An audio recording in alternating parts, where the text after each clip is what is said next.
Hello students. आज हम साहित्य सागर की हमारी तीसरी कहानी महायज्ञ का पुरस्कार उस पर जाएंगे। ये कहानी यशपाल जी ने लिखी हुई है। ये कहानी लिखने का तात्पर्य, सबसे पहले मैं इसके उद्देश्य पर ही जाऊंगी। उसके पात्र तो मैं आपको बाद में बताऊंगी बच्चों, क्योंकि इसके पात्र परिचय इतने कठिन नहीं है, डिफिकल्ट नहीं है। और ये बहुत सरल भाषा में लिखी गई एक कहानी, एक छोटी सी कहानी आपको बताई है। एक छोटा सा एक मूल्य, छोटा सा भले ही है लेकिन बहुत अनमोल मूल्य, एक वैल्यू हमें सिखाने का प्रयास किया गया है। इसमें हमें यशपाल जी निस्वार्थ भाव से रहने की या लोगों की निस्वार्थ भाव से सेवा करने के लिए प्रेरित करते हैं। क्योंकि आजकल का ज़माना कैसा है बच्चों, कि आजकल हम कोई भी हमें दिखाई देता है तो बिना स्वार्थ के कोई किसी की मदद तक नहीं करता। अगर कोई किसी की मदद कर रहा है तो उसमें हमेशा कोई ना कोई स्वार्थ भरा होता है। लेकिन ऐसे ज़माने में हमें किस प्रकार व्यवहार करना चाहिए, निस्वार्थ भाव रखना चाहिए, मानव धर्म का हमें पालन करना है, हमेशा सत्य बोलना है, सत्य निष्ठा होनी चाहिए। ये सारी चीज़ें उन्होंने हमें बताई है। और केवल मानवता केवल मनुष्य के साथ ही नहीं बच्चों, प्राणियों के साथ भी, प्राणी के प्रति भी दया भाव तथा सहानुभूति रखनी चाहिए। ये एक सिंपल सी सीख उन्होंने देने का प्रयास किया है। बहुत सरल भाषा में ये कथा लिखी गई है बच्चों। इसके पात्र देखते हैं। पहले धनी से, ये धनी सेठ कैसे थे बच्चों, इनका परिचय बहुत आसान है। टेक्स्ट बुक में आप पहला अगर पैराग्राफ देखते हैं तो इन्हीं का परिचय है। अत्यंत विनम्र और उदार, धर्मपरायण। धर्मपरायण मतलब बच्चों कि धर्म को बहुत मानते थे। ठीक है। कोई साधु संत मतलब किस प्रकार थे कि कोई भी साधु संत अगर इनके द्वार पर आता था तो खाली हाथ नहीं जाता था। भंडार का द्वार बच्चों सबके लिए खुला होता था। ये दिल से, सेठ और सेठानी दोनों भी हृदय से इतने अच्छे थे कि अगर उनके द्वार पर कोई आता, सबकी मदद करना ये अपना कर्म समझते थे। और मदद करना मतलब ऐसा नहीं कि किसी स्वार्थ से वो मदद करते थे, निस्वार्थ भाव से वो मदद करते थे। अपने ज़माने में मतलब उस वक़्त उन्होंने छोटे-बड़े बहुत से यज्ञ किए थे। ठीक है ना? तो इस प्रकार के ये धनी सेठ हैं। दूसरा धन्ना सेठ, ये कुंदनपुर में रहने वाले व्यक्ति है, जो धन की उनके पास कोई कमी नहीं है। हाँ, लेकिन ये पॉइंट याद रखो बच्चों कि इनकी पत्नी के बारे में ये अफ़वाह थी कि इनकी पत्नी को कोई दैवी शक्ति प्राप्त है। दैवी शक्ति का मतलब होता है बच्चों की एक पावर उसके पास है, जिस जिस पावर की वजह से वो तीनों लोगों की बातें जान सकती है। तीनों लोग मतलब बच्चों स्वर्ग लोक, भूलोक, पाताल लोक, ये तीनों लोगों की बातें वो जान सकती है। इस प्रकार की उसकी अफ़वाह है। ठीक है? एक पॉइंट मैंने यहाँ पे लिखा है बच्चों कि ये जिस वक़्त की कथा है, कहानी है, उन दिनों बच्चों यज्ञों के फल का क्रय-विक्रय होता था। क्रय-विक्रय मतलब खरीदना, बेचना। ये बहुत पुरानी कहानी है बच्चों कि जिस समय क्या होता था कि एक जगह से अगर दूसरी जगह जाना है तो वाहनों की व्यवस्था भी नहीं होती थी। ठीक है? तो कहानी क्या है? मैं छोटी सी समरी बताती हूँ। महायज्ञ का पुरस्कार जो हमारे धनी सेठ है, वो हमारे सबसे मुख्य पात्र है। ठीक है? वो बहुत ही धनी थे बच्चों, इतने बच्चों उदार, विनम्र, दयालु किस्म के व्यक्ति थे कि वो हमेशा दूसरों की मदद करना अपना कर्तव्य, अपना धर्म समझते थे। ठीक है ना? लेकिन होता है ना बच्चों कि सब एक द या एक ज सब दिन जो होते हैं समान नहीं होते। जब उनके दिन फिरे, अर्थात उनको जब गरीबी का मुँह देखना पड़ा, तो सारे जिन्होंने जितने संगी साथी जो उनके आस-पास रहने वाले लोग थे, वो भी उनका साथ छोड़कर चले गए। लेकिन फिर भी उन्होंने हार नहीं मानी या वो दुखी नहीं हुए। सेठ और सेठानी जैसे-तैसे अपना गुज़ारा कर लेते। लेकिन बच्चों, जैसे बोलते हैं ना कि भूख सबसे बड़ी होती है। मतलब 2 वक़्त का खाना तक इनको ठीक से नसीब नहीं होता था। उस वक़्त धनी सेठ की जो पत्नी है सेठानी, सेठानी के नाम से जानी गई है बच्चों। तो सेठानी ने कहा कि न हो तो एक यज्ञ बेच दीजिए। ये जब बात धनी सेठ सुनते हैं तो वो बहुत उदास हो जाते हैं। उदास होने का कारण ये नहीं होता बच्चों कि वो गरीब हो चुके हैं, लेकिन उदास होने का कारण क्या होता है कि उनको यहाँ तक नौबत आ गई कि उन्होंने जो यज्ञ किया था, वो उन्हें बेचना पड़ रहा है। अभी इस पर सबके मन में ये ख़्याल आता होगा कि ये यज्ञ बेचने की बात किस तरह से की जा रही है। क्योंकि बच्चों अभी मैंने आपको ये पॉइंट पढ़ के दिखाया कि ये बात जो है जिस वक़्त की बात है, उन दिनों यज्ञों के फल को खरीदा और बेचा जाता था। ठीक है ना? क्यों खरीदा और बेचा जाता था? क्योंकि यज्ञों के फल से क्या तात्पर्य है बच्चों? कि मनुष्य जो यज्ञ करता है उनके अनुसार जो उसे फल मिलता है, उसको खरीदा बेचा जाता था। ये क्यों होता था बच्चों? इसका कारण क्या था उन दिनों? क्योंकि मनुष्य को पुण्य कर्मों की आवश्यकता होती थी। कुछ लोग जो धनी वर्ग हैं, उसके द्वारा धन देकर वो व्यक्ति क्या खरीदते थे? वो यज्ञ खरीदते, ठीक है ना? और जो ज़रूरतमंद लोग हैं, वो क्या करते थे? अपने जो छोटे-बड़े जो भी यज्ञ किए थे, वो यज्ञ उनको उनके हाथ बेच देते थे। इससे क्या होता था बच्चों? ज़रूरतमंद की मदद भी हो जाती थी और जो पुण्य कर्म करने की लगन रखने वाले लोग हैं, वो भी क्या करते थे? वो यज्ञ खरीदते थे। तो इस प्रकार धनी सेठ की पत्नी ने सेठानी ने जब यज्ञ बेचने की बात की, तो बच्चों धनी सेठ को बहुत बुरा लगा, क्योंकि उन्होंने यज्ञ बच्चों बेचने के लिए नहीं किए थे। लेकिन क्या करे बच्चों, मतलब जैसे होता है ना कि विपत्ति के दिनों के बारे में सोचकर दुखी मन से वो यज्ञ बेचने के लिए तैयार हो जाते हैं। अभी यज्ञ बेचने के लिए वो किसका चुनाव करते हैं? तो धन्ना सेठ का। किसका चुनाव करते हैं बच्चों? धन्ना सेठ का चुनाव करते हैं। और धन्ना सेठ उनके यहाँ से कुछ बच्चों 10-12 कोस की दूरी पर उनका कुंदनपुर नामक गांव था। कुंदनपुर नामक नगर था, वहां पे वो रहते थे। तो अभी कुंदनपुर जाना है, जैसे मैंने कहा कि यात्रा करने के लिए पैदल यात्रा करनी पड़ती थी। तो धनी सेठ की पत्नी ने क्या किया, आस-पास से, अभी उनके पास तो कुछ आटा और रोटी रोटी के लिए पैसे भी नहीं थे, तो आस-पड़ोस से वो आटा माँग लाई और मोटी-मोटी 4 रोटियाँ बनाकर धनी सेठ को दे दी। ठीक है? धनी सेठ को दे दी और धनी सेठ ने भी क्या सोचा कि बड़े तड़के उठता हूँ और मैं यात्रा प्रारंभ करता हूँ, ताकि क्या हो जाएगा कि मैं शाम तक कुंदनपुर पहुँच जाऊँगा।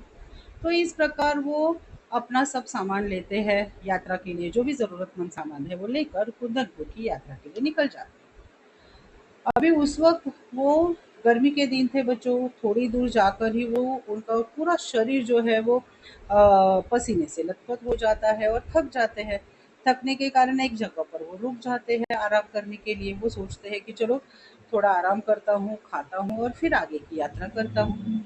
लेकिन उस वक़्त क्या होता है बच्चों, जब वो खाना खाने के लिए बैठ जाते हैं, तो एक हाथ भर की दूरी पर एक कुत्ता जो था वो छटपटा रहा था। मतलब उसकी इतनी बुरी हालत थी बच्चों कि वो गर्दन उठा उठा तक नहीं पा रहा था, दुर्बलता से उसकी गर्दन गिरे जा रही थी। उसको देखकर सेठ तो वैसे ही बच्चों उदार और दयालु किस्म के व्यक्ति थे। उस ऐसे मरनासन्न कुत्ते को देखकर उनका हृदय दया से भर आया।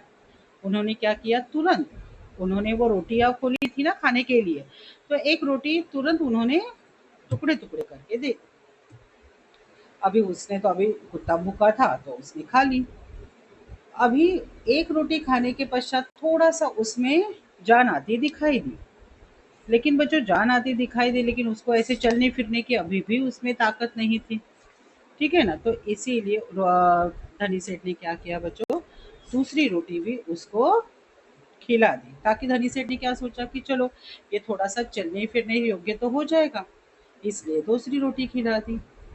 अभी वो मतलब वो गर्दन उठा पा रहा था, उसके शरीर में शक्ति आ गई थी, लेकिन बच्चों वो फिर भी ऐसे चलकर धनी सेठ के पास नहीं आया, खिसकता-खिसकता हुआ आया। तो उसको देखकर धनी सेठ ने सोचा कि अरे नहीं, इसको अभी भी चलने-फिरने की ताकत नहीं है और आस-पास कोई गाँव भी दिखाई नहीं दे रहा है कि जहाँ पे ये चलकर जा सके। और इसीलिए उन्होंने क्या किया बच्चों, तीसरी रोटी भी उसको खिला दी। इससे उसमें बहुत परिवर्तन आया, उसमें जान आ गई। ठीक है? तो अभी वो एक ही रोटी खाने वाले थे, लेकिन वो जैसे ही एक रोटी खाने गए बच्चों, तो फिर भी उस कुत्ते की आंखें धनी सेठ की रोटी पर उन पर जमी हुई थी।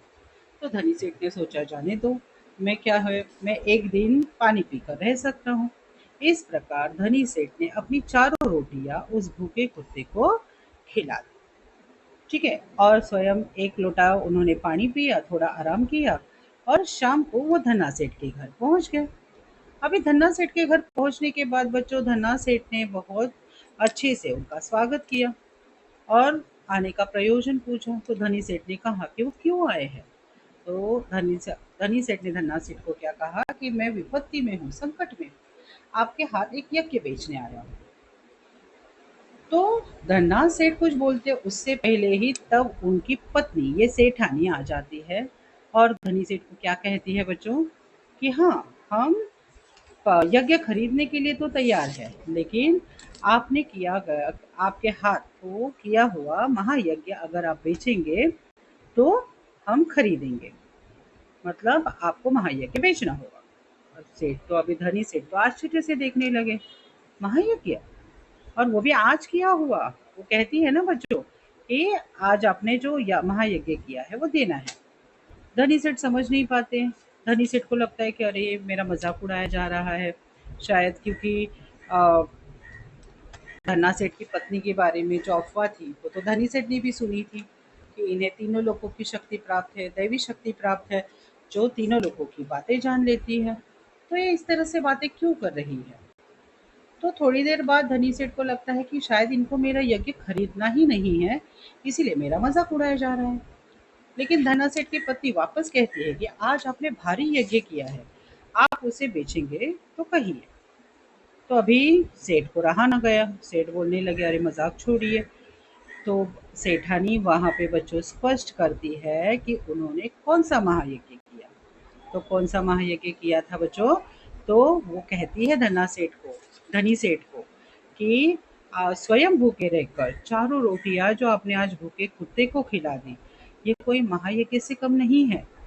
क्योंकि तब महायज्ञ का डेफिनेशन आपके टेक्स्ट बुक में लिखा गया है बच्चों कि बहुत सारा धन धान खर्च करके किया गया यज्ञ महायज्ञ नहीं होता। तो निस्वार्थ भाव से किया गया कर्म ही सच्चा महायज्ञ होता है। तो वो कहती है कि स्वयं भूखे रहकर भूखे कुत्ते को रोटी खिलाना ये किसी महायज्ञ से कम नहीं है। तो आप इसे बेचना चाहते हो तो कहिए, मैं खरीदने के लिए तैयार हूँ। अभी देखो सेठ जी जो है, धनी सेठ जैसे आसमान से गिरे। क्योंकि बच्चों, भूखे कुत्ते को रोटी खिलाना धनी सेठ के लिए एक मानवीय कर्तव्य था, और कर्तव्य का मूल्य लेना उन्हें अच्छा ही नहीं लगा, उचित ही नहीं लगा। उन्होंने सीधा अपनी पोटली उठाई और निकल पड़े, क्योंकि मानवोचित कर्तव्य का मूल्य लेना उन्हें अच्छा नहीं लगा। अभी रात का समय था, उन्होंने कुंदरपुर की धर्मशाला पर ही रात बिताई और सुबह वैसे ही अपने गांव के लिए निकल गए। वहां पे धनी सेठ की पत्नी भी क्या कर रही थी बच्चों, उनका इंतजार कर रही थी, बड़ी बड़ी आशाएं लगाए, क्योंकि उन्हें पता था कि धनी सेठ यज्ञ बेच कर आएंगे, कुछ पैसे आएंगे, तो उनका आगे कुछ दिन गुजारा अच्छे से हो पाएगा। लेकिन अपने पति को खाली हाथ देखकर वो निराश हो जाती है। लेकिन धनी सेठ अपने पति से जब पूरी कथा सुनती है, आद्योपात मतलब शुरू से लेकर अंत तक, वो सारी जब कहानी धनी सेठ अपनी पत्नी को बताते हैं, तब वो अपने पति पर प्राउड फील करती है बच्चों। वो कहती है कि धन्य है मेरे पति, कि विपत्ति संकट में भी उन्होंने अपना धर्म नहीं छोड़ा। नहीं तो आजकल लोग क्या करते हैं बच्चों, संकट आते ही वो परिस्थिति के अनुसार बर्ताव करना शुरू करते हैं। लेकिन उसे अपने पति पर बहुत गर्व महसूस हुआ। वो, सेठानी ने धनी सेठ के पैर छुए और अपने पति को दिलासा दिया कि आप सब्र रखिए, धीरज रखिए, सब कुछ ठीक हो जाएगा। अभी शाम का वक्त था, उस वक्त जैसे बच्चों मैंने बोला ना कि वाहनों की व्यवस्था नहीं थी, तो ऐसे बहुत सारी लाइट्स भी नहीं थी, दिया जलाए जाते थे। शाम का वक्त था, अंधेरा था।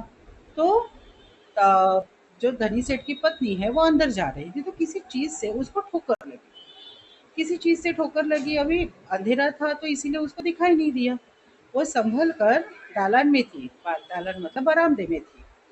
ठीक है ना। तो वो अंदर गई और आले तक, धीरे धीरे वो आले तक पहुंच गई। आले तक मतलब बच्चों की, जहाँ पे दीवार में छोटा सा एक स्थान बनाया जाता है सामान रखने के लिए, वहां तक पहुंच गई। और फिर उसने वहां से दिया लेकर आई, टिमटिमाती। फिर वो दिए की रोशनी में उन्होंने देखा तो दहलीज के पास एक कुंदा उठा है। कुंदा मतलब एक ऐसे उड़न नहीं बच्चों, एक लोहे का हुक जैसा था, वो उठा था।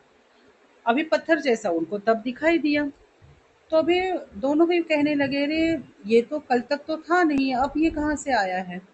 तो उन्होंने ठीक से देखा तो वो किसी चीज का ढक्कन था, ढकना था। तो उन्होंने वो उठाया। उठाने के बाद अंदर क्या निकला बच्चों? सीढ़ियाँ निकली नीचे जाने के लिए। दोनों भी एक दूसरे की तरफ देखने लगे कि अरे ये क्या है। तो फिर अंदर जाते जाते थोड़ी दूर अंदर गए तो एकदम से उनकी आंखें चौंधियाने लगी, चमकने लगी। तो क्या था बच्चों? तो वो कमरा जो है पूरे हीरे जवाहरातों से भरा हुआ था। दोनों पति पत्नी आश्चर्य करने लगे कि ये सब क्या है।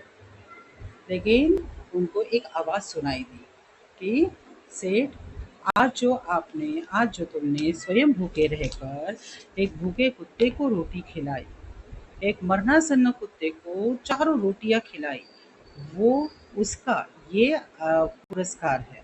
मतलब उस महायज्ञ का पुरस्कार है ये। जहाँ से ये वाणी सुनाई दे रही थी ना, तो सेठ और सेठानी बच्चों खुद एकदम कृतकृत्य हो गए और उस दिशा में झुककर प्रणाम किया। अर्थात यहाँ पे बच्चों यशपाल जी देखो, अभी सबको लगेगा कि ये क्या है, इतने हीरे जवाहरात मिला, ये हुआ वो हुआ। ऐसा नहीं होता है बच्चों। कैसा होता है कि जब आप कोई अच्छा कर्म करते हो ना, उसका रिटर्न आपको अच्छा ही मिलता है। स्वयं श्री कृष्ण जी ने हमें महाभारत में यही सीख दी है ना, कि हमें कर्म करते रहना है, हमें अच्छे कर्म करना है। अच्छे कर्म करने का फल हमेशा अच्छा ही मिलता है। भले ही उसे समय लगे, कितना भी समय लगे, लेकिन आपके साथ कुछ बुरा नहीं होगा। लेकिन आप जब बुरे कर्म करते हो तो उसका फल भी हमें बुरा ही प्राप्त होता है। तो एक सीधी सिंपल सीख यहाँ पे यशपाल जी हमें देना चाहते हैं। मतलब कुछ भी हो जाए, हमें हमारा भाव जो है वो कैसा रखना है बच्चों? निस्वार्थ रखना है। स्वार्थी भाव से कोई कार्य मत करो। स्वार्थी भाव से किसी से बातचीत भी मत करो। अगर आपको बात करनी है, अगर आपको उस व्यक्ति से बिना किसी स्वार्थ के उससे वार्तालाप करना है तो करो, अन्यथा मत करो। लेकिन स्वार्थ भाव मत रखो। प्राणी मात्रों की भी सेवा करो। वो प्राणी है, मतलब वो बोल नहीं पाते, वो जानवर बोल नहीं पाते, लेकिन फिर भी वो क्या है बच्चों, उनके प्रति दया भाव रखना, ये हमारा, हम सभी मनुष्य का कर्तव्य होता है। चलो, कहानी हम, आशा है समरी समझ में आई होगी। अब हम रीडिंग पर जाएंगे बच्चों। रीडिंग में देखिए, फर्स्ट पैराग्राफ यहाँ पे बच्चों कैसा है आपका? धनी सेठ का परिचय है।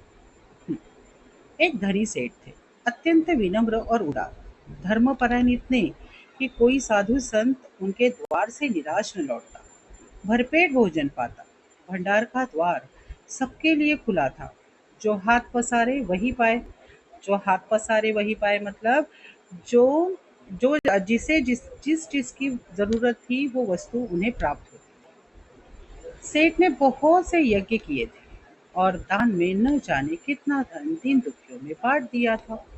ये बच्चों आपके धनी सेठ का क्या है? परिचय है। हम्म? पर सब दिन न होते एक समान। मतलब सब दिन एक जैसे नहीं होते। अगर हमें खुशियाँ मिलती है तो हमें दुख का सामना भी करना पड़ता है बच्चों। अकस्मात मतलब अचानक दिन फिरे और सेठ को गरीबी का मुंह देखना पड़ा। संगी साथियों ने भी मुंह फेर लिया। संगी साथियों ने भी मुंह फेर लिया। ये सेंटेंस आता है, आपको पूछा जाता है इससे तात्पर्य क्या है बच्चों? अर्थात बच्चों कि हमारे पास अगर हमारी स्थितियाँ अच्छी है, धन दौलत है, तो सारे संगी साथी जो है हमारे आस-पास रहते हैं।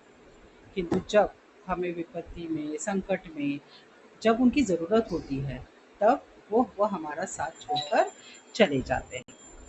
तो ये चीज़ जो है वो किसके साथ भी हुई बच्चों? धनी सेठ के साथ भी हुई। नौबत यहाँ तक आ गई कि सेठ व सेठानी भूखों मरने लगे। ये पैराग्राफ इंपॉर्टेंट है बच्चों। उन दिनों कौन सी प्रथा प्रचलित थी? ठीक है ना? उन दिनों एक प्रथा प्रचलित थी। यज्ञों के फल का क्रय विक्रय हुआ करता था। प्रथा मतलब जो रिवाज जो है वो कौन सी प्रथा थी बच्चों की? यज्ञों के फल का क्रय विक्रय मतलब खरीदना बेचना। छोटा बड़ा जैसा यज्ञ होता उनके अनुसार मूल्य मिल जाता। जब बहुत तंगी हुई तो एक दिन सेठानी ने कहा, न हो तो ये यज्ञ बेच डालो। या आपको एक्सट्रैक्ट में सेंटेंस आता है जो इम्पोर्टेंट है। सेठानी ने क्या कहा बच्चों कि न हो तो एक यज्ञ बेच डालो। सुनकर पहले तो सेठ बहुत दुखी हुए, पर बाद में अपनी तंगी का विचार कर एक यज्ञ बेचने के लिए तैयार हो गए। सेठ के यहाँ से 10-12 कोस की, तो आपको यहाँ सवाल आएगा, हाँ बच्चों याद रखो, आप चाहे तो लिख सकते हो कि सेठ ने यज्ञ बेचने के लिए किसका चुनाव किया तथा वो कहाँ गए। तो 10-12 कोस की दूरी पर कुंदनपुर नाम का एक नगर था, जिसमें एक बहुत बड़े सेठ रहते थे। लोग उन्हें धन्ना सेठ कहते थे। यह अफवाह थी कि उनकी सेठानी, ये लिखना है बच्चों, कि यह अफवाह थी कि उनकी सेठानी को कोई दैवी शक्ति मतलब कोई दिव्य ज्ञान जो होता है वो प्राप्त है, जिसे वह तीनों लोगों की बात जान लेती है। तीन लोक मतलब क्या बच्चों? भूलोक, स्वर्गलोक, पाताल लोक। धन की उनके पास कोई कमी नहीं थी। किसके पास बच्चों? धन्ना सेठ के पास। विपदग्रस्त सेठ ने उन्हीं के हाथ यज्ञ बेचने का विचार किया। ठीक है। दूर की मंजिल थी, मतलब कुंदनपुर जाना था, 10-12 कोस की दूरी थी बच्चों। सो सेठानी जैसे तैसे पड़ोसी से थोड़ा सा आटा मांग लाई और रास्ते के लिए 4 मोटी मोटी रोटियां बना पोटली में बांधकर सेठ को दे दी। ये बात याद रखो हाँ बच्चों, कि उन दिनों यात्रा करने के लिए, अभी थोड़ी देर पहले ही मैंने बताया कि वाहनों की व्यवस्था नहीं होती थी, पैदल यात्रा करनी पड़ती थी। तो इस कारण यात्रा करे वक्त लोग अपनी पोटली में लोटा, डोर, कंबल, एक लाठी, ये सारी चीज़ें रखते थे, ताकि यात्रा मतलब अगर वहाँ कहीं सोना है, बैठना है, आराम करना है तो कंबल की व्यवस्था होती थी। उन दिनों बच्चों पानी पीने की व्यवस्था के लिए जगह जगह पर कुएं होते थे। ठीक है ना? तो लोटा, डोर, ये सारी चीज़ें उस वक्त यात्रा करने के दौरान रखी जाती थी। देखो, मोटी मोटी रोटियां बना पोटली में बांधकर सेठ को दे दी। सेठ बड़े तड़के मतलब एकदम सुबह सुबह, प्रातः काल जैसे बोलते हैं ना, बड़े तड़के उठे और कुंदनपुर की ओर चल दिए। गर्मी के दिन थे। सेठ ने सोचा कि सूरज निकले जब तक जितना रास्ता पार कर लो उतना ही अच्छा है। यह सोचकर वे खूब तेज चले, लेकिन आधा रास्ता पार करते करते धूप में इतनी तेजी आ गई कि चलने में भी कष्ट होने लगा। पसीने से सारी देह लथपथ हो गई। देह मतलब शरीर। पसीने से उनका सारा शरीर जो है पसीने से लथपथ हो गया और भूख भी सताने लगी। सामने वृक्षों का एक कुंज और कुआं देखकर सेठ ने विचार किया कि यहाँ थोड़ी देर रुककर भोजन और विश्राम कर लेना चाहिए। मतलब उन्होंने क्या देखा बच्चों? सामने वृक्षों का कुंज था जहाँ पे काफी छाँव थी, कुआं था पास पास में ही, तो आराम करने के बारे में सोचा। यह सोचकर वे कुंज की ओर बढ़े। पोटली से लोटा डोर निकालकर पानी खींचा और हाथ पैर धोए। उसके बाद एक लोटा पानी ले एक पेड़ के नीचे आ बैठे और खाने के लिए रोटी निकालकर तोड़ने ही वाले थे कि क्या देखते हैं। तो सेठ ने क्या देखा बच्चों? तो एक हाथ की दूरी पर, निकट ही एक हाथ की दूरी पर एक कुत्ता बड़ा छटपटा रहा था। बेचारे का पेट कमर से लगा था। सेठ को रोटी खोलते देख बार बार वह गर्दन उठा था, पर दुर्बलता के कारण उसकी गर्दन गिर जाती। यह देख सेठ का हृदय दया से भरा। सेठ ने क्या कहा बच्चों? बेचारे को कई दिन से खाना नहीं मिला दिखता है, तभी तो यह हाल है।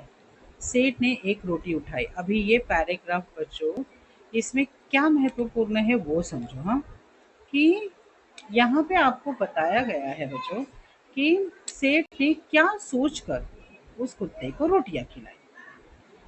ठीक है, पहले तो सेठ ने देखा वो बहुत ही दुर्बल कुत्ता है, गर्दन तक उठा नहीं पा रहा है।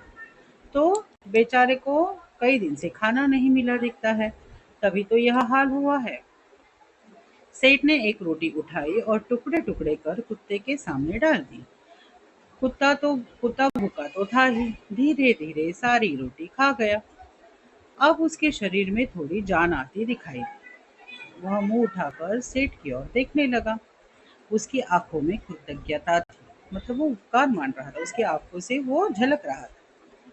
सेठ ने सोचा कि एक रोटी इसे और खिला दूं तो फिर चलने फिरने योग्य हो जाएगा, क्योंकि बच्चों जैसे हमने यहाँ पे देखा वो ना गर्दन उठा पा रहा है, एकदम बेचारे का पेट कमर से लगा है, इस प्रकार के उसके हालत थे। तो फिर इसने इसीलिए सेठ ने सोचा कि एक रोटी अगर मैं और खिला दूं तो थोड़ा सा चलने फिरने योग्य हो जाएगा। यह सोचकर सेठ ने एक और रोटी टुकड़े टुकड़े करके उसे खिला दी।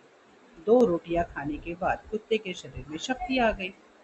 वह खिसकता खिसकता, मतलब अभी वो उठकर नहीं जा पा रहा है बच्चों, खिसकता खिसकता सेठ के समीप समीप मतलब उसके करीब आया, नजदीक आया। सेठ ने देखा कि अभी भी वह अच्छी तरह चल नहीं पा रहा है। तो क्या सोच कर तीसरी रोटी खिलाई, ये याद रखो, हाँ बच्चों, ठीक है। अच्छी तरह चल नहीं पा रहा है। आसपास कोई बस्ती भी नहीं दिखाई दे रही है। सेठ ने सोचा एक रोटी इसे और खिला दूं तो फिर यह अच्छी तरह चल फिर सकेगा। मेरा क्या है, जैसे 2 खाई वैसे एक, थोड़ी देर में कुंदनपुर पहुंच ही जाऊंगा। इस प्रकार की सोच उन्होंने रखी और इस तरह से उन्होंने तीसरी रोटी भी उठाई और कुत्ते को खिला दी। अब देखो बच्चों, तीनों रोटियां क्या सोचकर खिलाई समझ में आया। अभी बची एक रोटी, देखो अब एक रोटी बची, उसे लेकर वे स्वयं खाने ही वाले थे कि सेठ ने देखा कुत्ते की आंखें अब भी उन पर जमी हुई है और उन आंखों में करुण याचना है। मतलब ऐसा लग रहा था कि वो कुत्ता अभी भी उस रोटी के लिए प्रार्थना कर रहा है, मांग रहा है, ठीक है ना। तो इसलिए उस वक्त उसकी वो आंखें देखकर सेठ का हृदय दया से भरा है। देखो सहसा सेठ के मुंह से निकला, हाय बेचारा न जाने कितने दिनों से भूखा है। उनके मन में आया, मेरा काम तो पानी से चल सकता है, इस बेचारे मूक और बेबस जीव को एक रोटी और मिल जाए तो फिर निश्चय ही इसमें इतनी ताकत आ जाएगी कि किसी बस्ती तक पहुंच सकेगा। तो इस प्रकार उन्होंने कुछ अधिक सोच विचार नहीं किया बच्चों। सेठ ने अधिक सोच विचार नहीं किया और वह अंतिम रोटी भी कुत्ते को खिला दी। स्वयं एक लोटा जल पीकर थोड़ा सा विश्राम करके अपना रास्ता पकड़ा, मतलब कुंदनपुर की ओर चल दिया। दिया जले मतलब कुंदनपुर वो कहाँ कब पहुंचे बच्चों, शाम के वक्त। दिया जले सेठ कुंदनपुर पहुंचे। सेठ हवेली पर पहुंचे तो धन्ना सेठ ने उठकर उनका स्वागत किया। पूछो पूछा, कहो सेठ, कैसे आना हुआ। सेठ ने कहा, संकट में हूँ और एक यज्ञ आपके हाथ बेचने आया हूँ। ये आपको एक स्ट्राइक में पूछ लेंगे ये लाइन, ठीक है। इतने में धन्ना सेठ की पत्नी ने आकर सेठ को प्रणाम किया और बोली, सेठ जी, यज्ञ खरीदने के लिए तो हम तैयार हैं, पर आपको अपना महायज्ञ बेचना होगा। तो अभी सेठ आश्चर्यचकित हो गए बच्चों। महायज्ञ, सेठ ने आश्चर्य से पूछा, कहा, हाँ वही जो आज आपने किया है, धन्ना सेठ की पत्नी ने कहा। सेठ बड़े आश्चर्य में पड़ गए, महायज्ञ और आज। वे समझे कि उनका मजाक उड़ाया जा रहा है। विनम्र भाव से बोले, आप आज की कहती है, मैंने तो बरसों से कोई यज्ञ नहीं किया, मेरी स्थिति ही ऐसी नहीं थी। धन्ना सेठ की पत्नी ने गंभीर भाव से कहा, नहीं सेठ, आज आपने भारी यज्ञ किया है, भारी मतलब बहुत बड़ा यज्ञ किया है, महायज्ञ। उसे बेचोगे तो हम खरीद लेंगे, नहीं तो नहीं। अभी सेठ जी हैरान हो जाते हैं बच्चों। सेठ विस्मित विस्मित विमुड़ हो गए, मतलब हैरान हो गए। उन्हें निश्चय हो गया कि इन लोगों को यज्ञ खरीदना ही नहीं है, इसीलिए ऐसी बातें की जा रही है। लेकिन धन्ना सेठ की पत्नी ने वापस पूछा, देखो क्या सोचते हो सेठ, बोलो राजी हो। धन्ना सेठ की पत्नी ने पूछा। सेठ ने खिन्न मतलब बच्चों दुखी होकर कहा, सेठानी जी, हंसी छोड़िए, काम की बात कीजिए, वर्षों से मैंने यज्ञ नहीं किया है, आप आज की कहती है। मतलब यहाँ पे वो दुखी मन से अपने हालत को बता रहे हैं। अभी देखो बच्चों, यहाँ पे सेठानी महायज्ञ का सच्ची सच्चा महायज्ञ क्या होता है या फिर महायज्ञ का डेफिनेशन वो बताती है।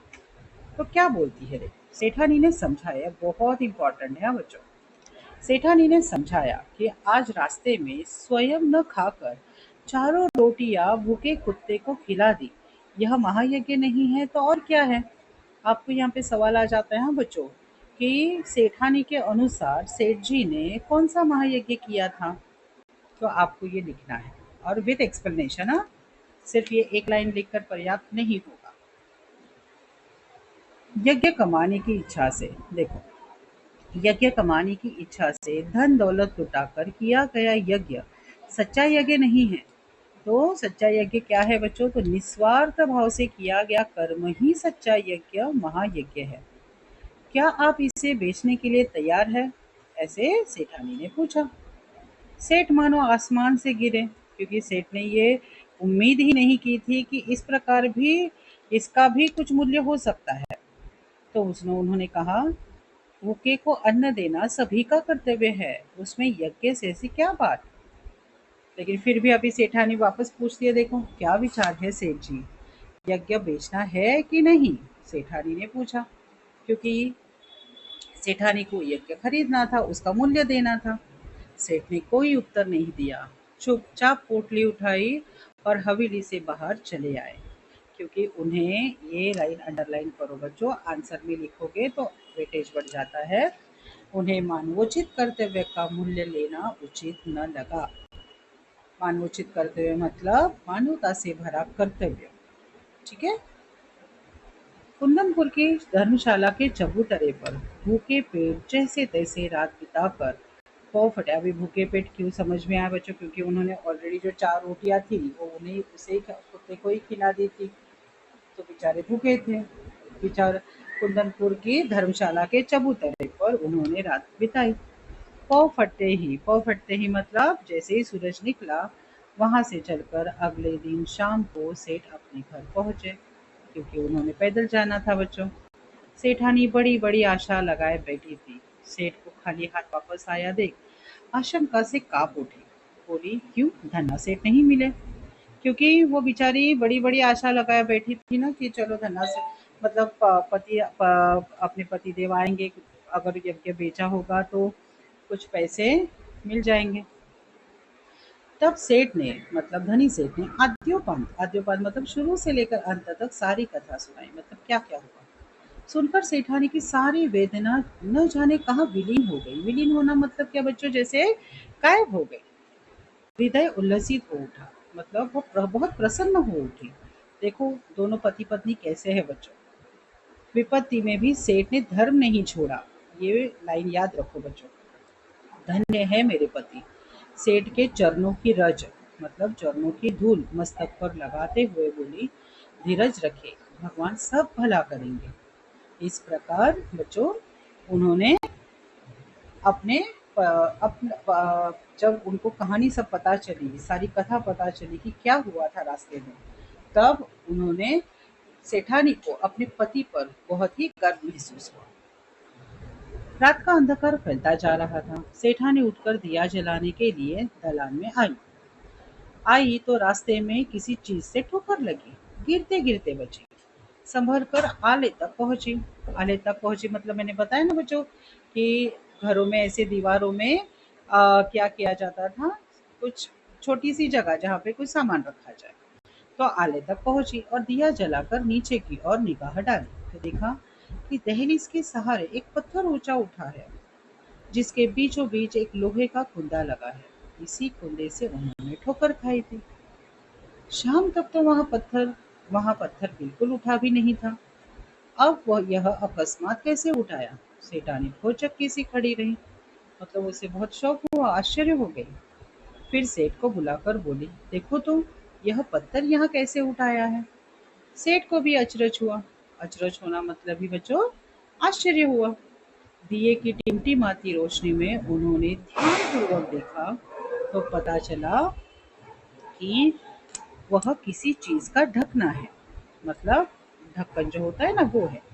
आखिर यह माजरा क्या है? सेठ ने कुंदे को पकड़कर, कुंदा मतलब वो लोहे का हैंडल था ना बच्चों, तो कुंदे को पकड़कर खींचा तो पत्थर उठाया और अंदर जाने के लिए सीढ़ियां निकल आई। सावधानी से सेठ और सेठानी दिया हाथ में लिए कुछ सीढ़ियां उतरते ही इतना प्रकाश सामने आया कि उनकी आंखें चौंधियाने लगी, मतलब चमकने लगी। सेठ ने देखा वह एक विशाल तहखाना है और जवाहरतों से जगमगा रहा है। मतलब तहखाने में वो हीरे जवाहरात भरे हुए थे बच्चों।